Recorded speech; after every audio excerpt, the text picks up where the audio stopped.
start doing this? Why is everything on me? That can sound like a legit thing. Why am I the only one who is planning, executing, and doing things? Why am I carrying the mental load of this home? Most women have been mothers to their partners. They've not been lovers. I didn't have any signs that would make me doubt if I can conceive. Now here they're giving me something big. So I call him and he tells me, so tell me, who are you cheating on me with?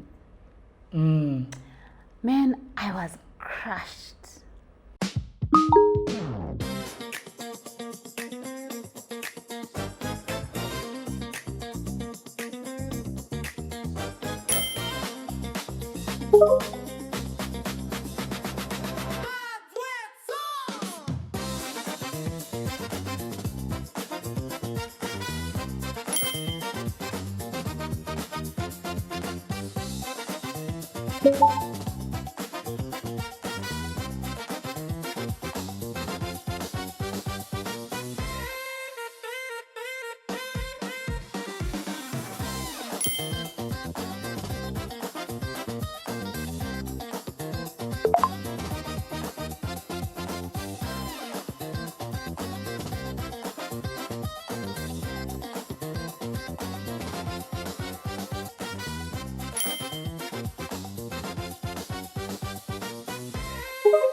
HustlesAfrica.com, a guide to high-paying online jobs. At HustlesAfrica.com, you will discover the jobs people are doing from home, the platforms where opportunities are found, the skills that open doors, and the practical steps to begin earning. Go to HustlesAfrica.com today.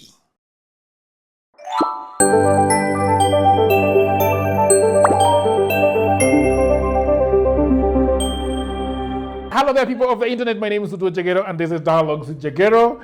I am so happy for this series that we are going to be having, and I'm going to be having with none other than Doreen Nyiramugisha, the sexual wellness coach. Is that the best way to put it? No, a holistic sexologist. What is the difference? First of all, how are you doing? I'm doing very well, thank you. How are you? Good to see you, looking handsome. Jagero, you're looking handsome. We are not used to men to being told that we look Jagero, handsome. you look handsome. Thank you very much. Receive. Do you know me looking handsome does not add any value to me? Wow. Does it? It doesn't? If I say that you look beautiful, Yeah. I think there is a lot of value in you being beautiful. Right? There is. Yeah. Okay. It attracts a lot of good.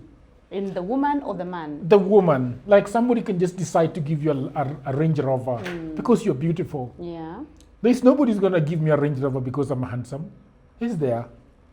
Wow. That's so bad. You know why? Yeah. Because when we talk about, there's something that you and I are going to talk about, masculinity, the scripts around masculinity, power, and the identity crisis, the sexual performance and identity crisis for men. What men have been taught to take as this is for men, this is for women.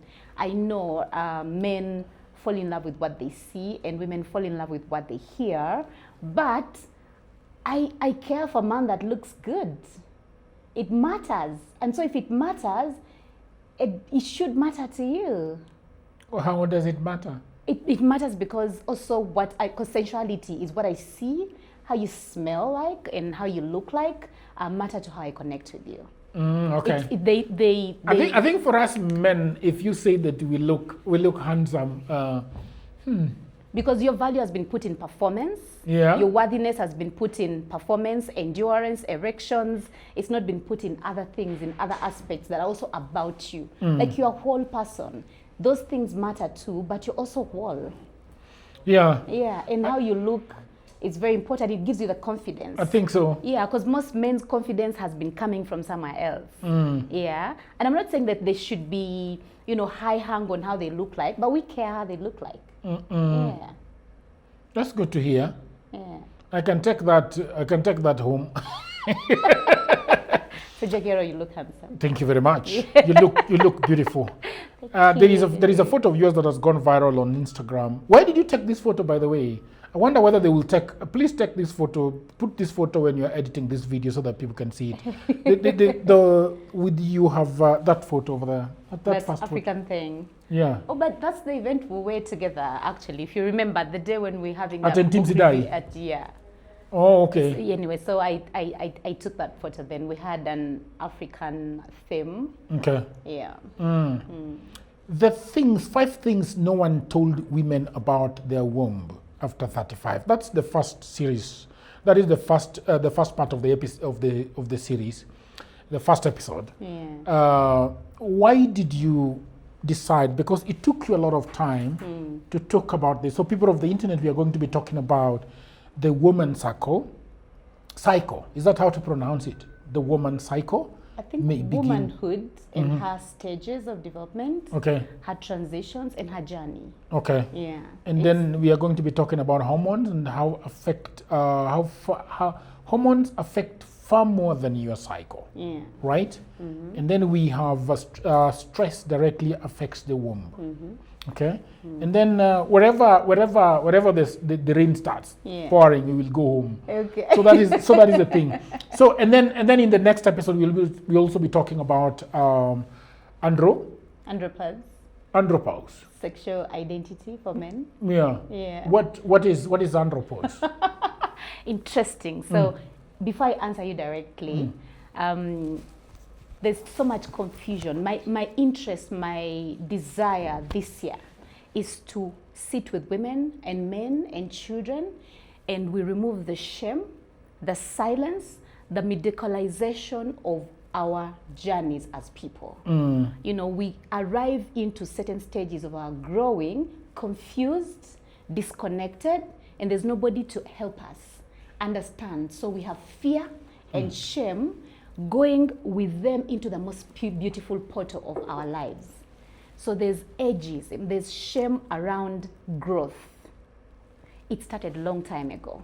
Shame around when a man turns 40, when a woman turns 40, like we put age to different people. Oh, she's now 40, so she's menopausal. So we have misinterpreted things. We have put so much shame on beauty, on desire, on purpose, on meaning, and there's almost nowhere for people to go. When I receive women, Jagero, why I really want to talk about this, where my desire is, I get a woman who tells me, Doreen, I'm 42, I've had 2 attempts of IVF and they failed, but also my cycle has changed. I think I'm going into early menopause.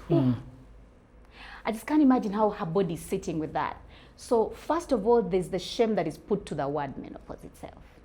So if someone mentions menopause, they're trying to say, I think I'm out. I think this is not mine anymore. And then my libido has gone. So her cycle has shifted. Fertility is difficult now. Then she's using the wrong term to describe context. When I sit with this woman and I ask her, but tell me about your story. I was married for 10 years, got divorced, and now I'm in my second relationship, and now I'm trying to conceive. That's it. Okay. I'm like, but menopause, why are you giving menopause the wrong place to be? Menopause was chilling, and then you said your issues are because of menopause, right? And for me, that is the problem. This woman went through separation or divorce after 10 years of living with somebody else, and I don't think she dealt with that stress. I don't think she helped the body to dispense that stress. I don't think she aligned her values, her worthiness, and her womanhood about who she was in the other relationship and who she is in this relationship. So the things she's going through are context to where and what happened to her. The different things that we go through. And I'm thinking, before we can call menopause and ask her what she has done to you, but what did you do for the stress that you went through? You know, how did you support your womb when you went through that stress? Because stress affects the womb. What are you doing right now to re-rhythm? Because your fertility needs a cycle. My interest in talking about this is so that we can be the women and the men that we want to be. So many women are looking younger and feeling younger than the fear that was put on the age they're at. So many women say, I'm 42, but I feel like a 25-year-old.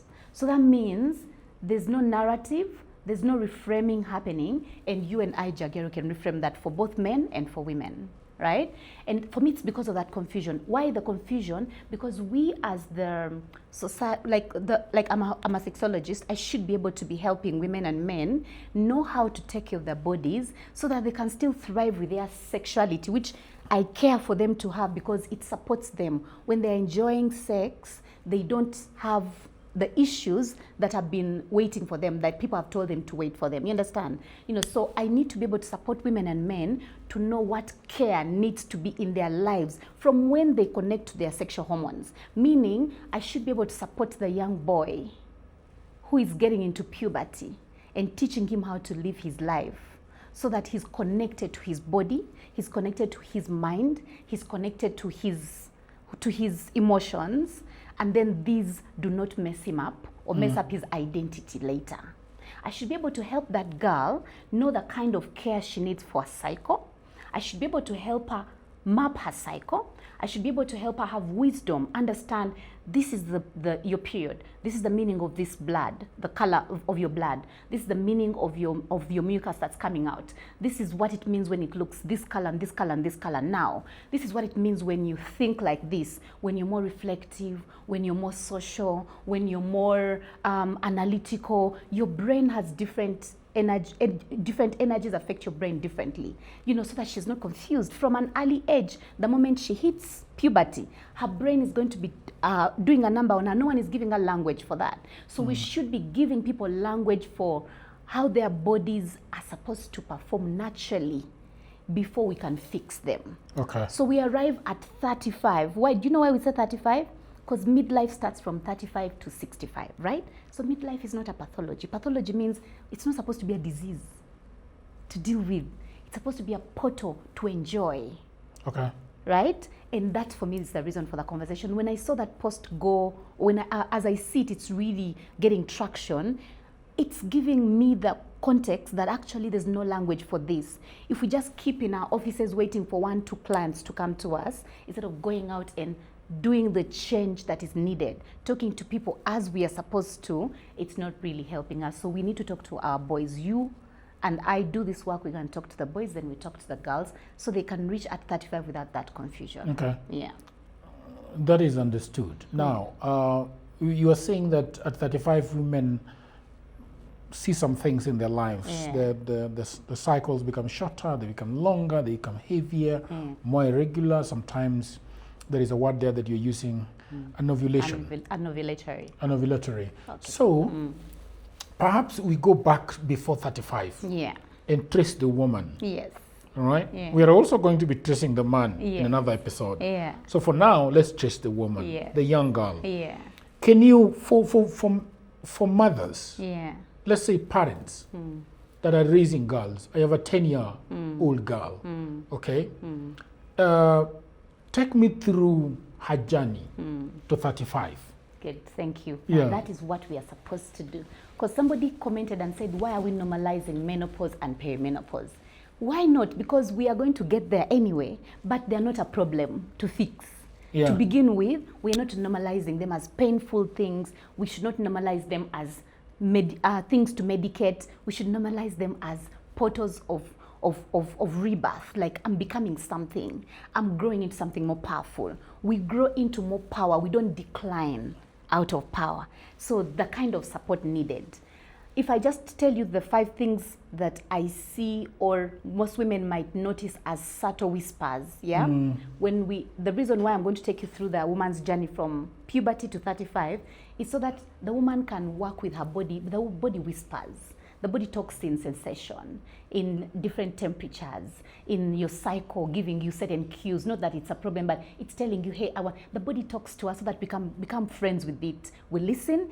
You know, what feeds me into saying, today I want to eat bananas, not mangoes, is because I got a craving, or I'm hungry, right? That's a cue. The body talks to you in cravings. It talks to you in different sensations, like introception, like it gives you internal cues and all that. So when we are allies, the body is not a problem, and we are not problems. You understand? That's what we need to be able to give to the girl. So the girl needs to just look out for the whispers. So the whispers are, observe your cycle. It might become irregular. It might get shorter, it might get longer. It might get heavier because why? There's a recalibration. Recalibration means the hormones are getting repurposed. You're not losing out on hormones. They're getting repurposed. You know, like if you were probably in your reproductive years, you were giving birth to children, the body was producing more reproductive hormones. These hormones for being purposed for ovulation and all that. But after 35, the body takes 10 years to repurpose them. Menopause is a 10-year journey, meaning a woman goes through subtle changes for 10 years before she can be menopausal. So you don't become menopause at 35 or 45 unless something traumatic happened, like maybe you had a surgery, or you went through terrible divorce, or you changed a job and it had a number on you, or you lost a child. Some people, when they go through traumatic changes, they get early menopause because those changes were not supported, right? But ideally, based on the growth process, menopause is a 10-year process. So in the 10 years, the woman is supposed to be able to be listening to the whispers and tending to the body so that it gets, and then when menopause happens, it's not like now you've declined or you've broken. No, now you're supposed to know what kind of power you're going into. So that's the preparation I would need for us to be able to give our young girls, our women, and our men. So a cycle may change, ovulation may change, meaning you may have cycles which are not ovulatory. But that's not a problem. What is a cycle that is not ovulatory? You see, Jagero, your uterus builds blood your uterus builds a layer called an endometrium layer to become a house, the place where the baby, a fertilized egg, gets to sit and then is prepared into becoming a human, right? So the uterus prepares a lining. Then when you ovulate, ovulation is the egg leaves the ovaries. Okay. The follicles release an egg that comes into the tubes and it gets fertilized, right? So there's ovulation. The ovulation day is when that fertilization happens, right? And then for 9 days, that egg moves into the uterus for implantation. Okay. So if the egg doesn't get fertilized, then there's no implantation. The body releases a hormone that stimulates it into contractions, basically, so that the blood gets out of the uterus, because now it's not a house. If it's going to be a house, it stays. Now there's implantation. I'm just using layman's language, you know. So the uterus is not just like that, you know. Every month it builds a layer that becomes a house in case there's fertilization. It allows for implantation, and then that place becomes the house where the baby is incubated for the 9 months, right? Okay, yes. So anovulation means the egg didn't come from the ovaries. Like you had a cycle, the hormones because we have like our breathing, we have a menstrual cycle, right? A menstrual cycle does not mean you have a period. A period is part of the menstrual cycle. Can you contextualize the whole thing? So let me first finish the ovulation bit, right? Yes. So the period is the days of bleeding. The cycle is the 28 days when things are happening to your body, meaning there's menstruation, there's the follicular phase where there's the preparation of the egg to be released from the ovaries. Then now there's the ovulation day. Then now there's the phase for release, which is called the luteal phase. Now, all those phases are part of a menstrual cycle, right? So those will happen because there's a cycle. It's every 28 days there will be hormones released for those functions to take place. Sindio. Now, if ovulation doesn't happen, it means the ovaries did not release an egg. And there's reasons for that. Some women don't have viable eggs or good quality eggs. Some women don't have eggs in their ovaries, but the cycle continues. The 28-day journey continues. So an anovulatory cycle is there was a bleed, but ovulation didn't happen. It means a lot to us women. It's not only when we are trying to conceive, right? So that's to answer you on what do you mean by anovulatory cycle. Yeah. So I wanted you to contextualize for me a cycle.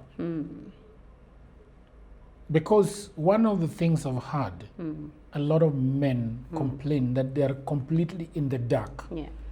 in as far as a woman's body is concerned. Yeah.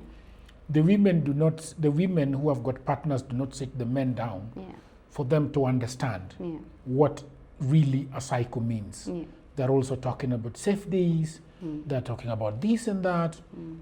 So for somebody who's completely in the dark about a psyche of a woman, I live with a woman and I've never figured out. Yeah. How do you talk to a man, Yeah. and even to women sometimes who do not understand this properly, what actually a psycho is? Okay.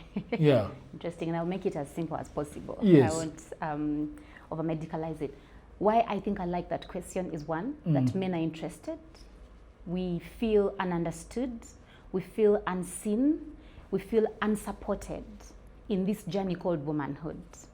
I personally have a moment, I think I've shared a story about my womb story, when I went to the hospital and it was found that my tubes were blocked, and I was so crushed. The person I wanted to talk to was my partner. I called my partner. He was out of the country, was in Uganda. We lived in Kenya together. So he was in Uganda at the time. So I tell him, guess what? The reason why we've not been conceiving is because both my tubes are blocked. At that moment, it's the worst blow to be hit to me, because I've lived a very clean womanhood journey. Like, I've lived a journey where my womb has not been attacked or it has not known any issue. So this issue seems so big for me, so big because